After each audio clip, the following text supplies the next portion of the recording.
Autoradio CHU, l'émission sur l'actualité automobile, les essais réalisés par nos spécialistes, les reportages sur les salons. Bonjour à toutes et à tous, bienvenue sur Autoradio CHU, votre émission sur l'automobile. Alors aujourd'hui, on va changer complètement de sujet. J'ai eu le plaisir à Rétromobile d'avoir été invité à la présentation du Rallye des Princesses. Et aujourd'hui, nous avons la chance d'avoir à la radio avec nous l'organisatrice de ce rallye, qui est Madame Viviane Zaniroli. Alors pour les fans d'automobile, Zaniroli, ça va vous dire quelque chose. Bonjour Viviane. Bonjour. Merci d'être avec nous. Je vous en prie. Alors, comment vous est venue l'idée de faire ce Rallye des Princesses ? Écoutez, le Rallye des Princesses donc a 20 ans cette année. Ouais. C'est la 20e édition, donc retour vers le passé en 1999, oui. Lorsque j'ai été approchée par un club, le club Stimulé France, qui souhaitait organiser 4 jours autour du Mans, les 24 heures du Mans, et qui a fait appel à moi. Avec notre société, on organisait beaucoup d'événements, et donc ils nous connaissaient par ce biais-là. Ils ont fait appel à moi, et c'est là que j'ai rencontré pour la première fois les voitures de collection. D'accord. Et les propriétaires. Et j'ai vu cette occasion qu'il y avait énormément de femmes, mais jamais une seule au volant. Ah, c'était okay. Le monsieur dans la voiture, le monsieur derrière le volant et la femme en copilote, avec la carte, le roadbook, se faisant plus ou moins en irlandais quand ça allait pas, mais jamais au volant. Donc j'étais un peu les voir, je leur ai dit mais ça vous plairait pas de conduire cette belle voiture et tout.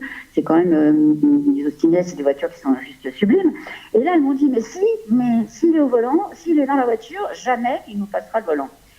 Et l'idée m'est venue de créer un événement en voiture ancienne où il n'y a que les femmes qui conduisent. C'est une très bonne idée. Écoutez, à l'époque, c'était un gros challenge. Hein. J'imagine, parce qu'il y a... Maintenant 21 ans, donc je peux vous dire que c'était pas gagné. Il fallait combattre le cliché dont vous nous avez parlé à l'instant, quoi. Exactement, exactement. Et j'ai fait mon premier rétromobile donc en 99, en février 99, donc avec mes jolies affiches sur le Rallye des Princesses, etc. Et puis je voyais les femmes qui étaient bouche bée en disant « Ah, ça doit être génial ». Et monsieur disait à côté, n'y pense même pas, je te passerai jamais la voiture. Et là, j'ai dit à mon mari, c'est pas gagné. Oui, tout à fait. Et puis, j'ai persévéré. J'ai mis donc 1 an et demi à avoir 18 voitures la première année. Et encore, j'ai ouvert aux équipages mixtes, permettant ainsi que monsieur soit dans la voiture, soit pour surveiller sa voiture, soit pour surveiller sa femme, soit pour surveiller les deux, mais toujours madame au volant. Ce qui m'a permis d'avancer petit à petit. Et la première année, donc on est parti à 18. Il y avait 50% de féminin et 50% de mixte. L'année d'après, on était 32. L'année suivante, on était 50. Et puis, petit à petit, on a grimpé comme ça. Et pour arriver au succès que l'on a depuis 6-7 ans maintenant, où on affiche quasiment complet en deux mois, quoi. D'accord. Et vous avez combien de participantes ? J'ai 98 équipages.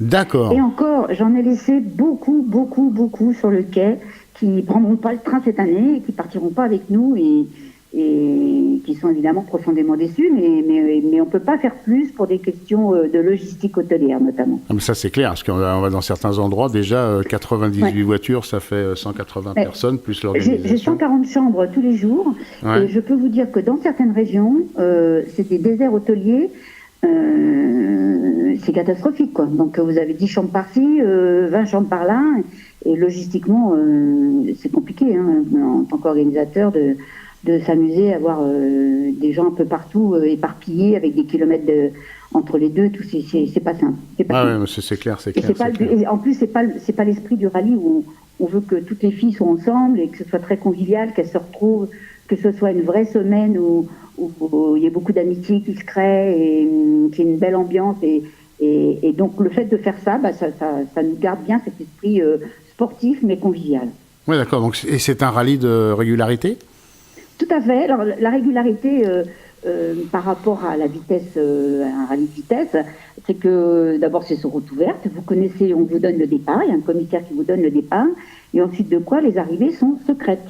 soit par des commissaires, soit maintenant, depuis quelques années, par un système de GPS qui prend les classements, comme on pourrait le faire comme au CO Dakar, ou comme c'est également sur le Tour Auto, pas le Tour Auto, si c'est le Tour Auto, mais le Monte Carlo historique, vous voyez, des choses comme ça. Donc ça, c'est un système de classement qui est beaucoup plus précis que le manuel, on va dire qu'un système humain, mais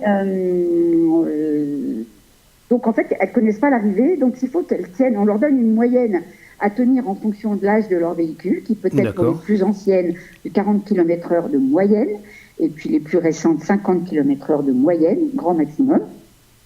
Et donc il faut qu'elles sortent d'un secteur qu'on leur a donné à cette moyenne, le plus près possible de cette moyenne dans le secteur. D'accord. Et si elles sont trop en avance, les secondes en avance sont multipliées par 2, ça veut dire qu'elles ont été trop vite.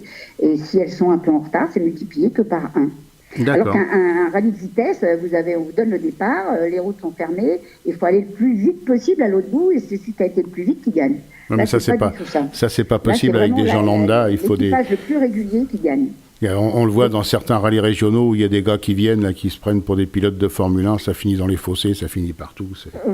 Voilà, et puis bon, c'est pas non plus la même échelle financière, parce que un rallye de régularité, vous partez avec votre voiture avec laquelle vous allez faire des balades, qui est dans votre garage, vous la remettez bien, il faut qu'elle ait des bons amortisseurs, que l'électricité marche bien. Il y a le truc classique pour pouvoir s'en servir tous les jours. Puis, ça suffit, il n'y a pas besoin de...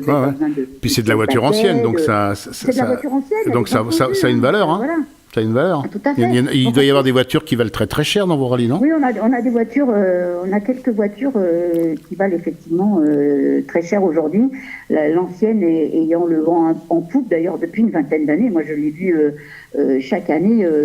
L'ancienne a pris une valeur telle qu'aujourd'hui, c'est un bon placement. C'est presque si bon que la pierre. Mais c'est un bon placement. C'est ce que je fais, mais dans la populaire. Moi, je restaure moi-même mes voitures. Je fais des émissions avec.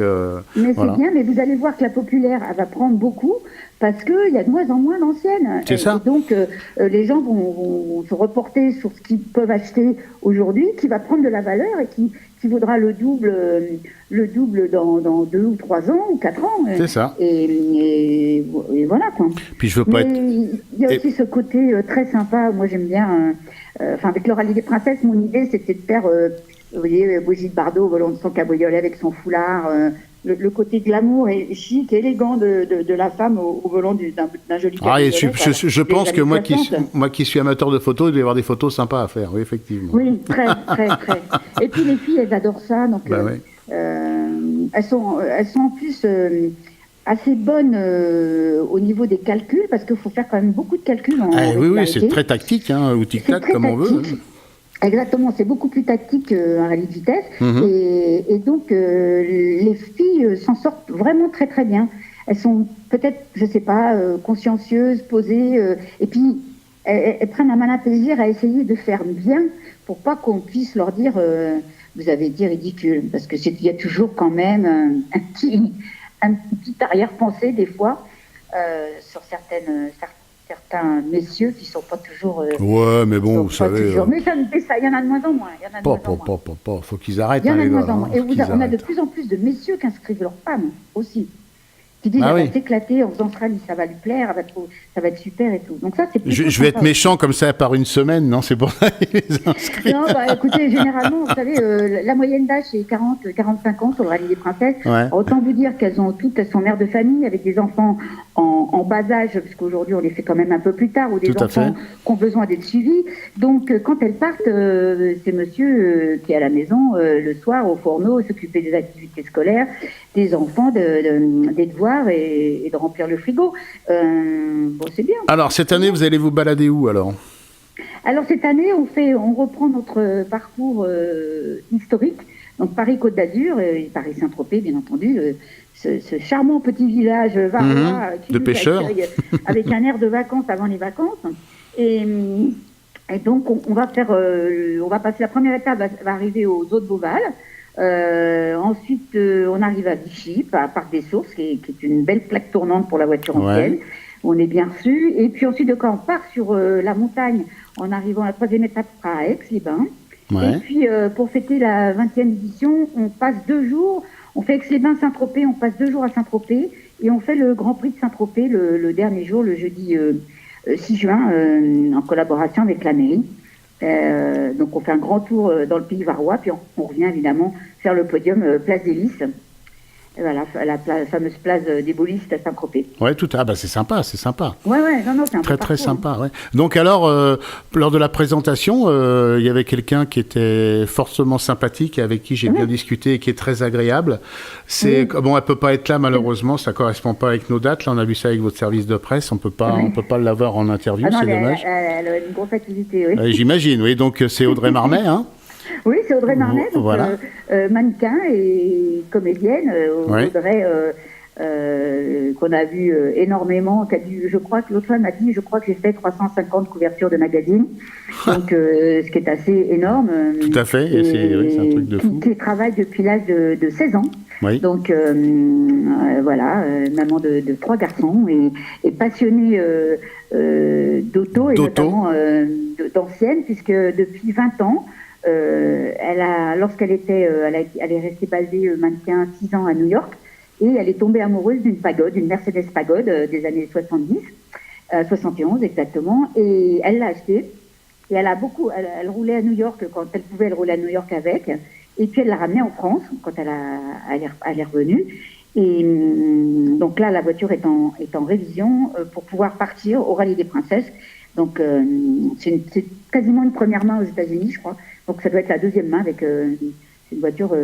Donc c'est une version US, quoi. Elle a une version US. Beaucoup changé de propriétaire. Ouais. Voilà. Ouais, d'accord, donc, ok. c'est mieux, c'est bien. Ok, ça marche. Bah, écoutez, c'est sa première participation ? Oui, tout à fait. Elle nous a contactés via Instagram. Elle était intéressée par ce qu'on faisait et elle a liké. On est rentré en contact et elle nous a expliqué qu'elle avait sa voiture, elle nous a dit des photos et on a trouvé ça génial. Et c'est encore mieux quand vous avez une marraine qui est passionnée, quoi. Tout à fait. Voilà. Et ça va être retransmis par les médias, ça ? Ah oui, bien, on espère. Ouais. Notre service de presse fait tout court. Donc, mais sinon, nous, de toute façon, tous les jours, on aura un clip qui sera mis en ligne et sur nos réseaux sociaux, Facebook, Instagram, et également sur notre site internet, parce qu'on a un service de production. Ouais. Et puis les images seront à disposition, évidemment, des télés et des sites web qui veulent Ah bah je vais voir ça avec votre service de presse, parce que je partagerai sur mon web TV les vidéos du soir. Vous verrez, tous les jours on a un clip, on fait des petits clips en backstage aussi, on interviewe les mécanos, on interviewe une fille qui a eu un problème particulier, c'est plus ciblé, on a des petits clips ciblé, puis un petit clip général de la journée tous les jours. D'accord, bah écoutez, on va suivre ça avec intérêt alors. Ça marche. Ben voilà, je vous remercie. Et c'est moi qui vous remercie de m'avoir invité déjà à la présentation, ça m'a permis de le voir autrement et puis de pouvoir en parler surtout, voilà quoi. Bah écoutez, merci Viviane pour votre intervention. Je vous en prie. Et puis bon rallye. Bon rallye, au revoir à tous. Voilà, au revoir.